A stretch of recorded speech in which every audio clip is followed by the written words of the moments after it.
Thank you very much for that gracious introduction. And so I'll be talking about the radio tracers for PSMA imaging here. These are my disclaimers.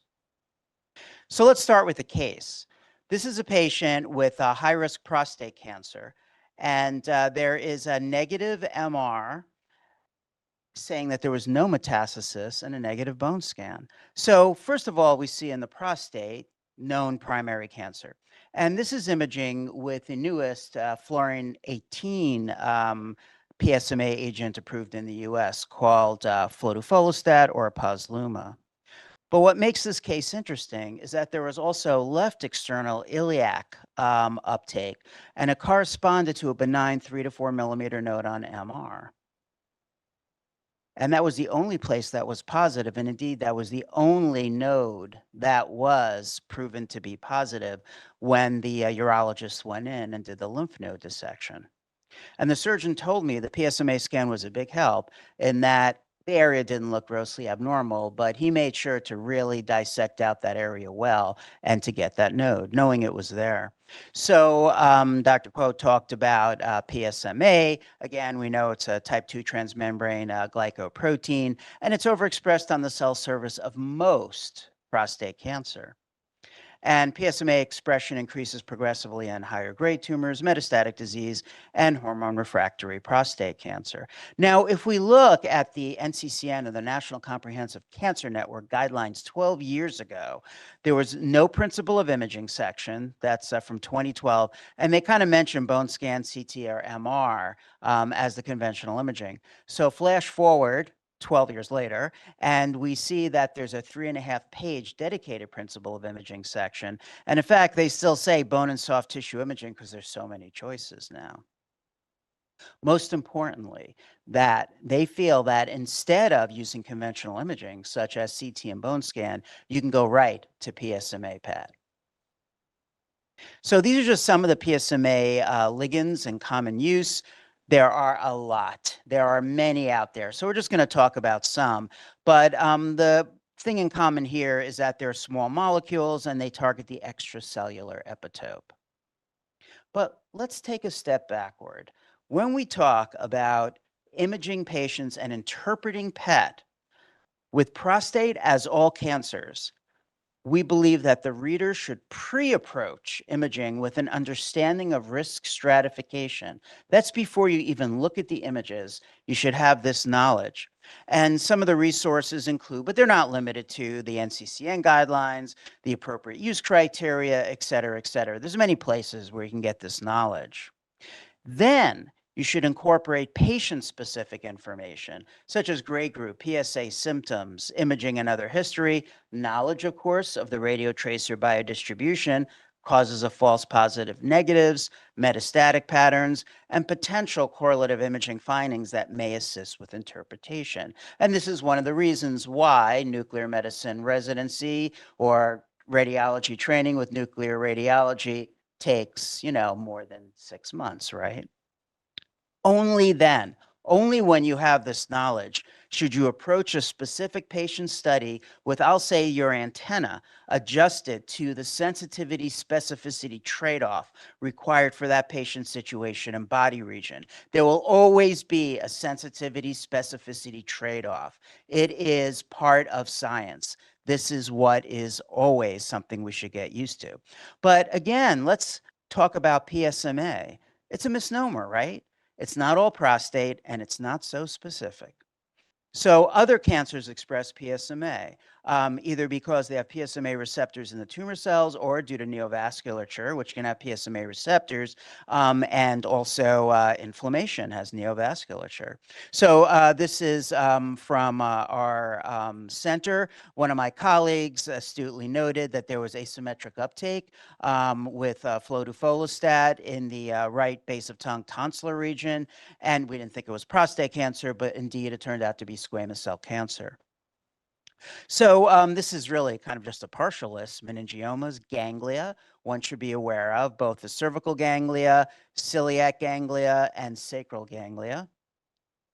But realize that ganglia are everywhere in the body. They're not just in those 3 places. So you can often see uptake in the neural foramina as they ganglia come out, and then the nerves come out. You can see them wrapping around the vertebral body.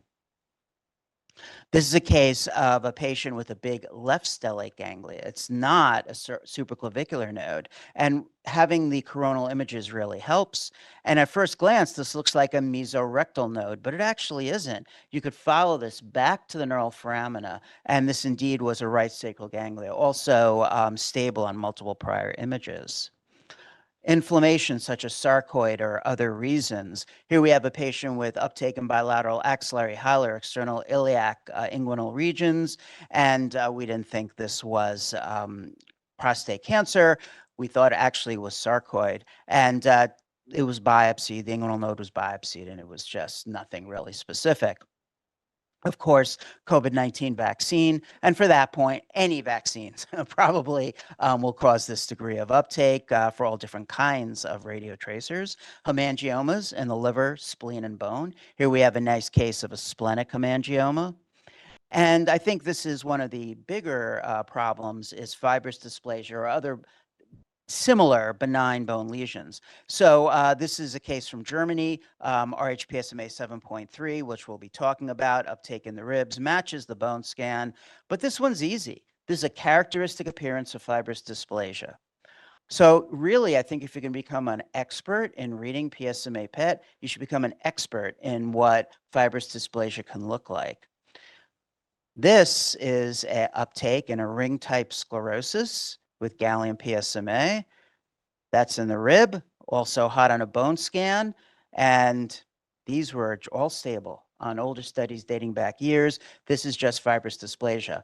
But as we and others have published, prostate cancer can also initially appear as a ring sclerosis, maybe a little more shaggy, so you have to be a little careful on that. This is a patient who had rib uptake and new pleural thickening compared to a prior CT scan.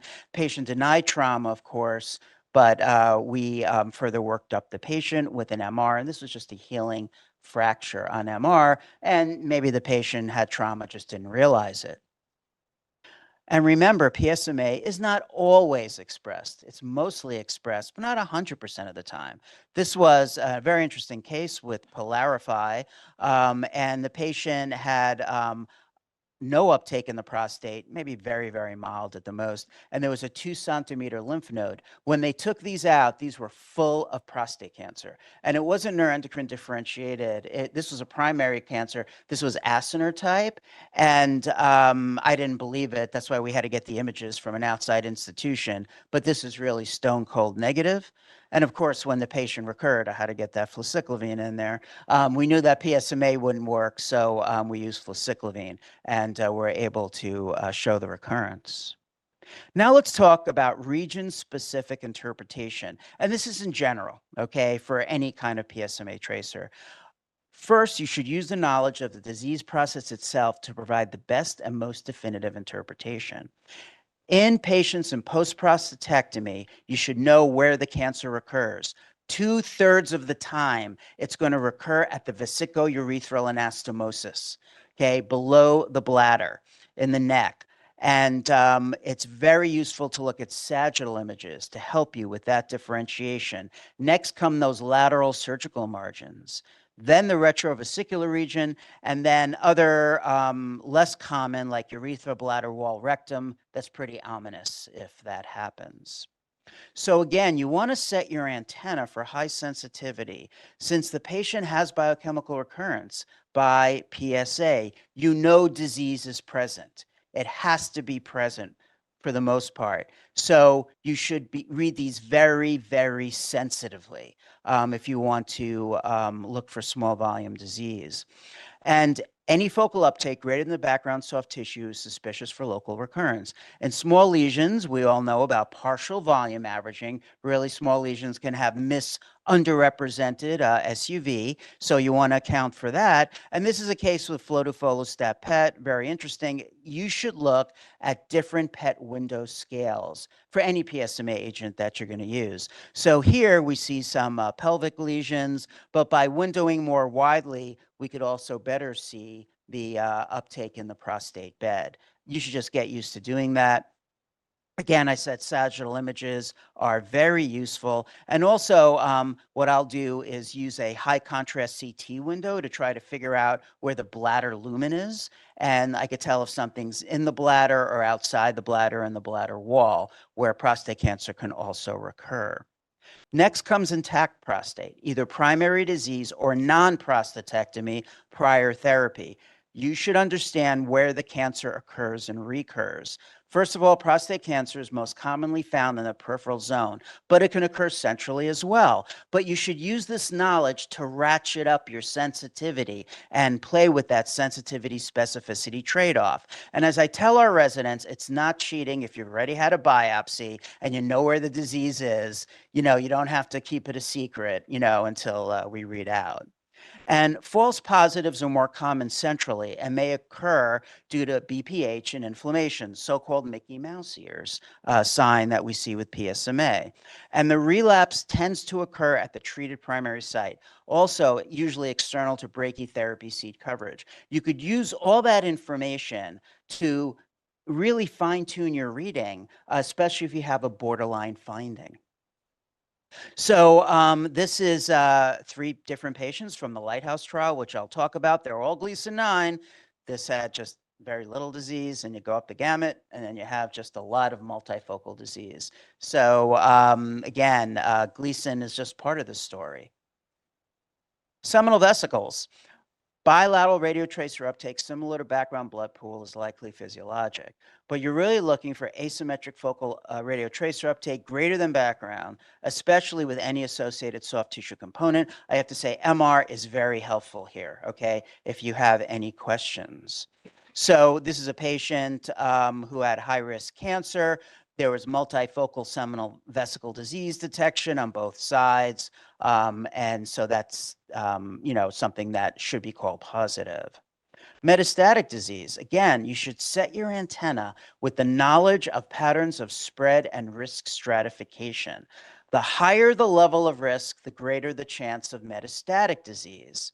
So first of all, primary disease, refer to your NCCN guidelines. So for example, in the low risk, they don't recommend imaging at all, okay, unless maybe the patient's symptomatic. So if by chance you're imaging a low risk patient, sometimes they kind of sneak through, and you have a borderline lesion, it's really unlikely to represent disease versus really high risk where you're going to then look at that lesion more aggressively, maybe pursue it with other imaging or a biopsy. And recurrence, you should know if you have it. You don't always have this, but PSA kinetics, original grade group.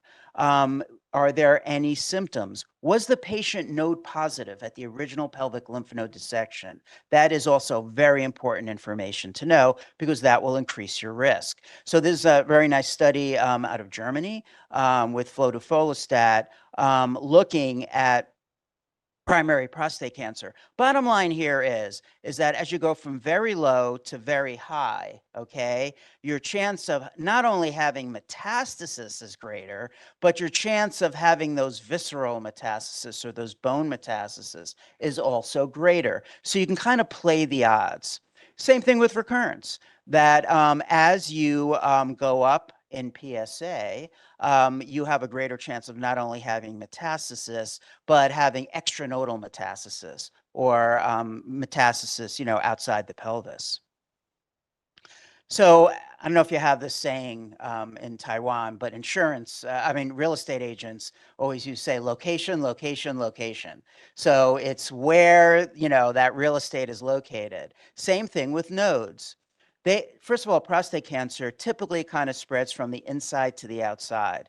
Classically, obturator, proximal external iliac, internal iliac, common iliac, and retroperitoneum. But when you have a prostatectomy, you have disruption of the normal drainage. So you can get more of the central pelvic, presacral, mesorectal, uncommonly mesenteric, which we've seen. And radiotherapy of the pelvis may result in nodal disease skipping to outside of the radiotherapy field. So, as I showed you before, if you have kind of even mild to moderate uptake in inguinal, distal external iliac, preacetabular lymph nodes, they're really unlikely to represent nodal Mets unless the uptake is really elevated or there's other suspicious Mets. And again, correlative imaging can help. And that kind of mild to moderate mediastinal, hilar, axillary lymph nodes, they're really unlikely to represent nodal Mets unless, again, there's a lot of other Mets or, there's intense uptake or they're asymmetric. And of course, you should be familiar with the Virchow's node in the left supraclavicular region due to lymphatic drainage from the abdomen. But you should also factor in other characteristics of nodes, okay? First of all, shape. Round nodes are going to be more suspicious than curvilinear nodes with a fatty hyla. And even if you had a fatty hyla, if you see asymmetric soft tissue and asymmetric uptake in maybe one of the limbs of the nodes, then that's going to be a lot more suspicious, and I've seen this, than if you just have smooth kidney bean shape with diffuse uptake. Size. Tiny nodes may have little uptake, but if they have, accounting for their size, significant uptake, then you're really underestimating their uptake and they're probably more intense because they're so small. And especially you want to make sure they're in a suspect location like mesorectal. If you have a group of nodes, it's going to be more suspicious than a solitary node, all other things being equal, and if they're in suspicious location. And again, necrosis. Just like with any PET scan, FDG PET, if you have necrotic nodes, you can get fooled. They may look like there's not a lot of uptake. And you can have small necrotic nodes too. This is a patient, post-radical prostatectomy, PSA 4.5, 4 by 2 millimeter, right mesorectal lymph node, okay, that was positive with flow-to-folostat and actually was also positive on fluciclovine PET. So you should be very confident when you see something like this, it's in the right location, and you want to call that positive and suspicious. You don't want to call that if it's an inguinal node. Okay? Here's just an example of a Virchow's node in the left supraclavicular region.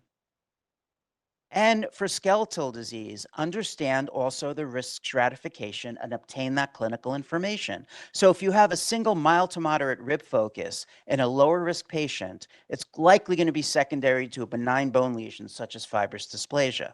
And correlation with other imaging can be helpful to assess the lesion morphology, and remote studies, if you have them, we don't always have them, are very helpful in looking at stability. And you can get those remote studies from all kinds of strange places.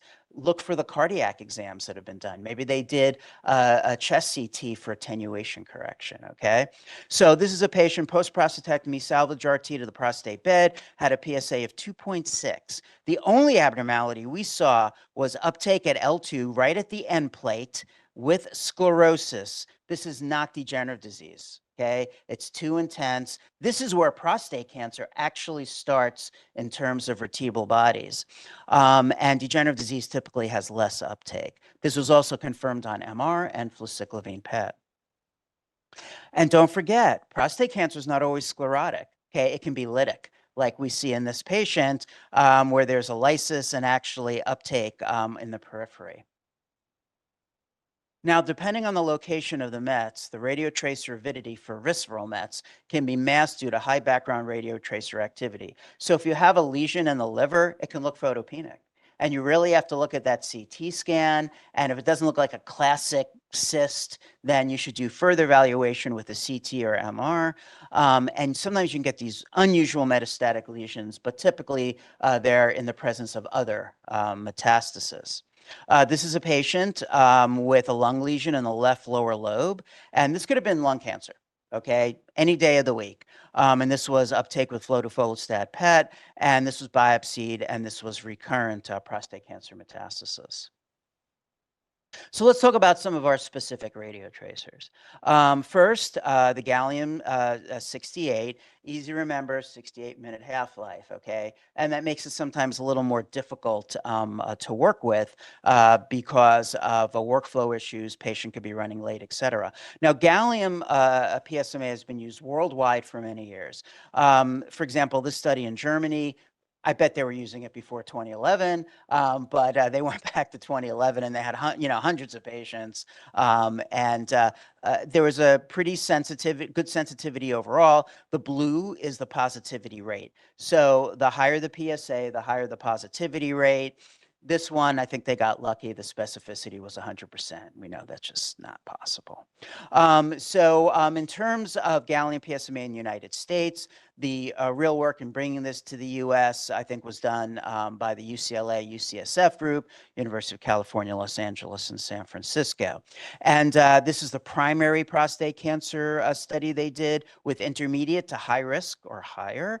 And 277 patients went on to prostatectomy and pelvic node dissection. And now we're going to see a basic theme that you're going to see a lot, which is when your standard of truth is histology, because all these patients are getting pelvic lymph node dissections, your sensitivity is going to be fairly low. Why is that? There's no way we can be as good as the pathologist in picking up microscopic disease. But your specificity is high, which you can help guide the surgeon, which we saw in that first case. They did the same thing with biochemical recurrence, and 271 patients had the composite reference standard, had a good positive predictive value, 84% on histology, 92% composite. And we could see as your PSA level goes up, then you have a higher percentage positivity. And we can also see that maybe PSA less than 0.5, a little less than 40%. So just kind of keep that in mind. Pro-PSMA study, I think everyone here is familiar with. It was a randomized study from Australia. 300 men were randomized to either conventional imaging or gallium PSMA PET before surgery. They used a composite standard of truth, including histopath and some kind of soft follow-up criteria. Bottom line here is that PSMA PET had a 27% greater accuracy than that of conventional imaging. This is for the primary group. And also, PSMA had fewer equivocal findings and a higher change in management than did conventional imaging. So gallium PSMA is FDA approved. There is 2 commercial preparations, one from Novartis and one from Telix, approved at various times. They're basically based off the UCLA, UCSF data, and the package inserts are identical, actually. And the approval is suspected metastasis in primary patients who are candidates for initial definitive therapy. So that means you're higher risk, you're unfavorable intermediate risk or higher. But if a patient is symptomatic, you can argue that, you can suspect metastasis. Of course, recurrence, okay, biochemical recurrence. And then based on the VISION trial, as we saw, for selection of patients for lutetium-177 PSMA therapy. So how about F18 or fluorine-18? So there's pros and cons of a fluorinated PSMA radiotracer. The pro is lower energy positron and higher positron yield, and you have better contrast and resolution. And as someone who's read both, I kind of prefer the fluorine. You do get better images. There is easier mass production. Germanium gallium generator is kind of limited dose production. Of course, there is cyclotron produced gallium now. It's not quite as easy as the fluorine-18, but because there's a longer half-life of 110 minutes, you have distant distribution, flexible imaging time. So the patient's running a little late, you don't start sweating that you're going to lose all your activity. F18 chemistry is definitely more difficult. There's a potential for instability. And of course, if you don't have a cyclotron, having a germanium, a germanium gallium generator and being able to produce these radio tracers is great. Okay, so that's absolutely important. So I'm going to talk briefly about DCFPYL, even though I know it's not used in Taiwan, but this was the first fluorinated PSMA radio tracer approved in the United States. Marty Pomper, who was at Hopkins at the time, developed first the progenitor, DCFBC, and it based on a urea-based small molecule inhibitor. There was high blood pool, but that was kind of unacceptable. So he went back to the drawing board, which is kind of amazing. And this led to the development of a second generation molecule with less blood pool, though both have have high bladder, and we're going to talk about that. And this is called DCF-PYL, otherwise known as Pylarify in the US. I'm not going to go into details. There were two registry trials, Osprey and Condor, which led to FDA approval. But there are shortcomings, in my opinion, of gallium PSMA and PYL. There's high bladder activity, and this can obscure the prostate bed. I personally and others who I work with think that seeing that activity in the prostate bed can be important for many different reasons. And our experience and reports of using furosemide with gallium PSMA, or especially PYL, which is very intense bladder activity, this either not very effective or you have to use these inconvenient workflows like doing delayed imaging and very forced diuresis, et cetera. So if you have high bladder activity, it could be tough to find the recurrence. Now, this one's easy. This is at a distance from the bladder. It's in the vesiculourethral anastomosis, though some people could mistake this as excreted urine, and this is why it's important to look at that CT images very carefully. But this is a lot harder. Right here, you have to really window up and down. And I could tell you this was really challenging. This was the only slice where you could see something was a little amiss, and I had to window it just right to make a PowerPoint out of it. So it would be easy to miss that. And we ended up correlating that with MR. But if you had something like this, here we have lower bladder activity with RHPSMA 7.3 and intense lesion in the prostate bed. So this is our introduction to radiohybrids, and this is what the RH is about. So basically what we could do is these are monozygotic chemical twins. You have the PSMA ligand, okay? And theoretically, you could do this with other ligands as well. And you could do a hot fluorine and a cold metal, and that will give you a diagnostic agent. Or you could use a hot metal like lutetium-177 or actinium and a cold fluorine, and that will give you a therapeutic agent. So there are really kind of natural theranostics. And radiohybrids exhibit nearly identical affinities, selectivities, lipophilicities, and pharmacokinetics as compared to other theranostic pairs. So this is RHPSMA 7.3. This is the molecule. It's otherwise known as flotofolostat or posluma. And the reason why it's 7.3 is that RHPSMA 7 was a parent molecule. It was actually used in humans in Germany, invented at Technical University of Munich, and there's 4 diastereoisomers. So to get this FDA approved, they had to make it even purer. So they found one diastereoisomer that had promising characteristics, and that was 7.3. There's high PSMA binding affinity, high internalization by PSMA expressing cells, and because of the lipophilicity and the human serum albumin binding, they have lower than average urinary excretion. So now we're going to talk about RHPSMA. And again, this has been FDA approved in the US, kind of similar indications to Pylarify, gallium PSMA, et cetera.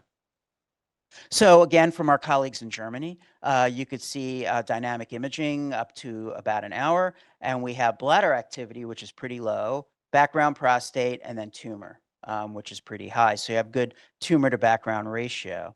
There were 2 registry trials, Lighthouse and Spotlight, which we'll talk about briefly. Lighthouse was the multi-center international study for primary prostate cancer, and this was carried out during COVID. So it was really good that this was able to be done in fairly good time. So this enrolled 350 patients with unfavorable intermediate risk or higher, and who are going to get radical prostatectomy and pelvic lymph node dissection. And of course, not everyone goes on to the prostatectomy and the lymph node dissection, but nearly 300 patients. So this is the bottom line. Number 1, sensitivity is quite low. We see that's in line with other PSMA tracers in comparison to histologic analysis. And a lot of the differences you see here is maybe how the study was designed, how the pelvic lymph node dissection was done, et cetera, et cetera. But the specificity is very high, and that could help you guide the surgeons. So if it's negative, you're not going to tell the surgeon, don't do the pelvic lymph node dissection. In fact, you should never tell the surgeon, don't do the surgery. But you have a high specificity. You can help guide them. and they like that. Of the patients who had the scan, 10% had an M1 lesion, metastatic disease, confirmed with the reference standard, which means they wouldn't be eligible for at least a curative prostatectomy.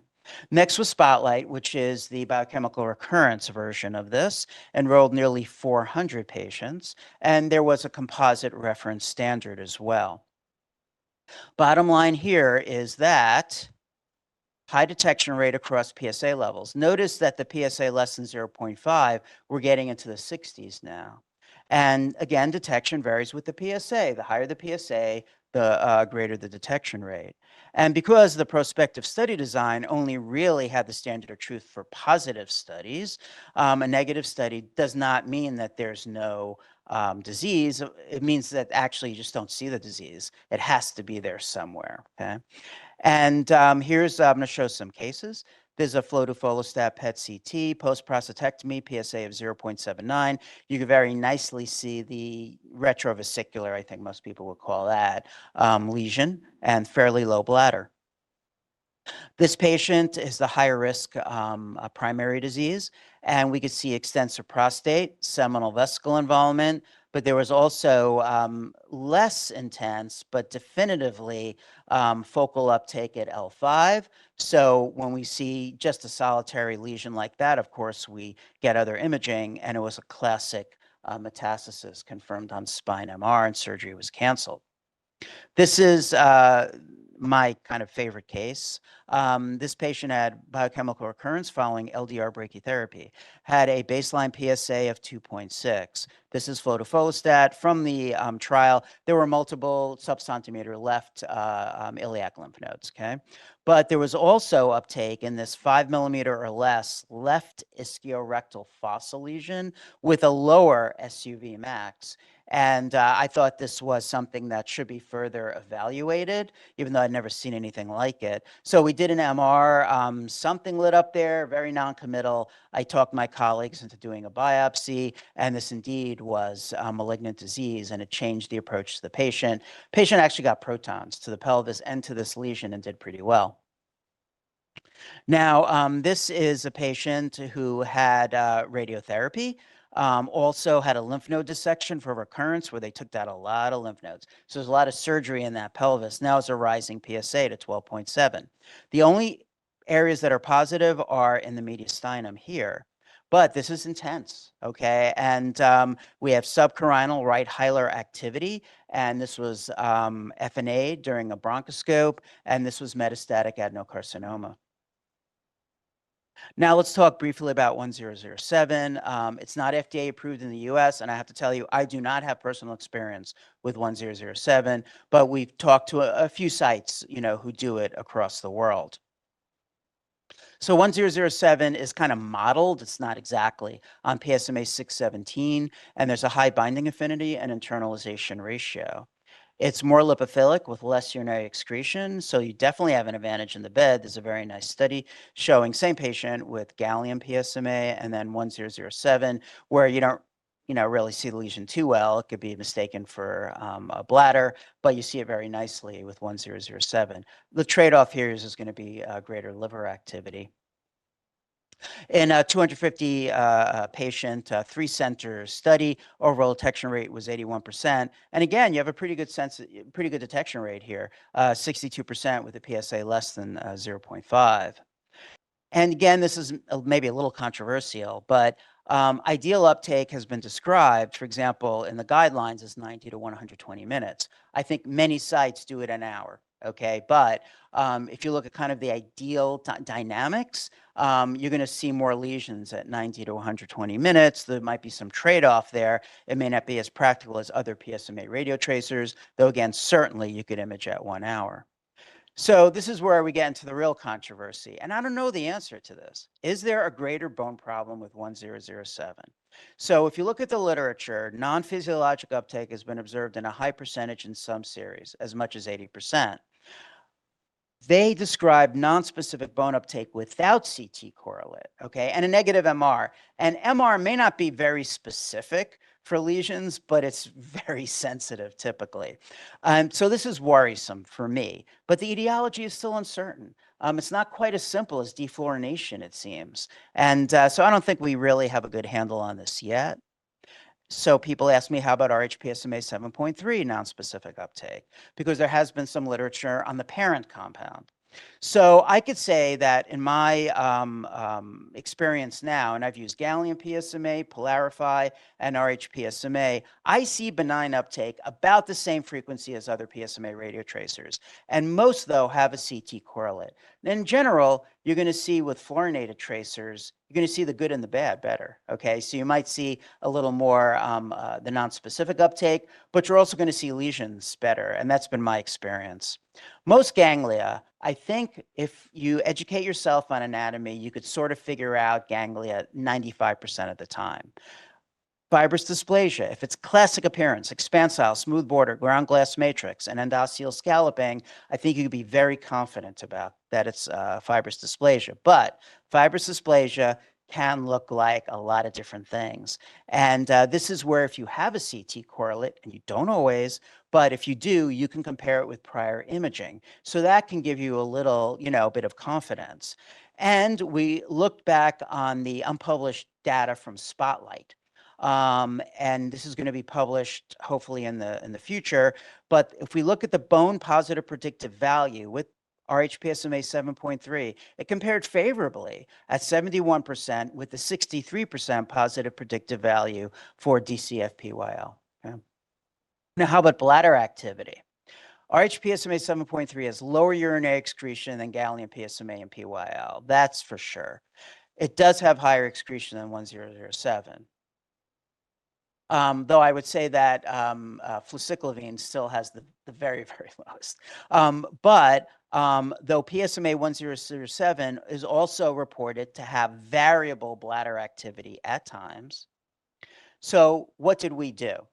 We wanted to see if we could bring down rhPSMA to really low levels, doing something very simple by giving a very low dose of furosemide or Lasix at the time of imaging. And in fact, this is what they've been doing at Technical University of Munich for a long time. So we took 20 patients and they got 2 scans each, okay? And we actually accrued this very, very quickly. And one was with furosemide and one was without 20 milligrams of furosemide. And then we had the patients urinate about 15 minutes. There was about an hour uptake before going on the table because we wanted the bladder to be slightly distended. And I think actually that's pretty important for whatever you're using. And these are just some results. So this is a patient with biochemical recurrence, PSA of 0.6. This is a Polarify. You could go back and forth, and I knew where the lesion was. In retrospect, I couldn't find it. I absolutely couldn't find it because the bladder's so intense. 1 month later, the patient had rhPSMA, and this is more bladder activity than we're used to seeing, but sometimes this happens. But I think you could just make out the retrovesicular lesion. But more importantly, when the patient had the same study, within a week with furosemide protocol, you could really see it quite well. Similarly, this is a patient with a PSA of 2.98 with recurrence. Even without Lasix, you could see the bed pretty well on the regular rhPSMA 7.3, the lesion. But boy, you just wipe out the bladder activity totally when you give just a little bit of Lasix, and you could see the lesion just stands out. So how about what we're doing clinically? Okay, because we're switching over to rhPSMA throughout our whole system. First of all, we screen the patient for incontinence. If the patient has bad incontinence, we're not going to give them a diuretic.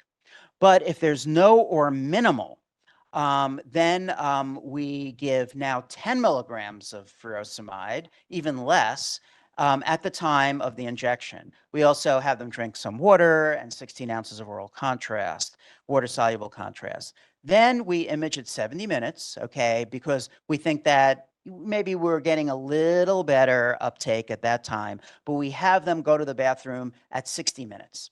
So then there's 10 minutes where their bladder fills just enough. And the patients are tolerating this very well. And this is just one example of a patient with very, very low bladder, just with 10 milligrams of Lasix.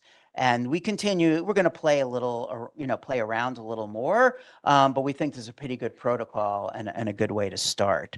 And again, you don't have to use Lasix, but it's kind of like icing on the cake, I think. And thank you very much for your attention.